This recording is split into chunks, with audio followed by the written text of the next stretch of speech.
In this video, I'm going to show you how the half-sphere node works.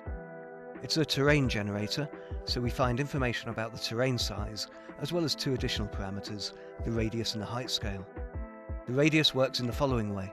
At a value of 1, the circumference of the sphere is precisely the size of the terrain, but I can decrease it so that the sphere is smaller, like this, or increase it so that it stretches beyond the limits of the terrain.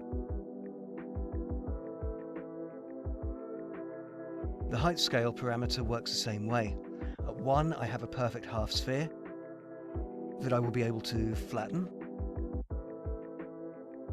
or stretch according to my needs. I also have a reset button to bring the radius and height scale back to 1.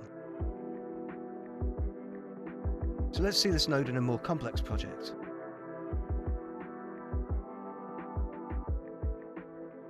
I adjust the radius and the height scale, but it's constrained by a min and max height node a little further along in my graph.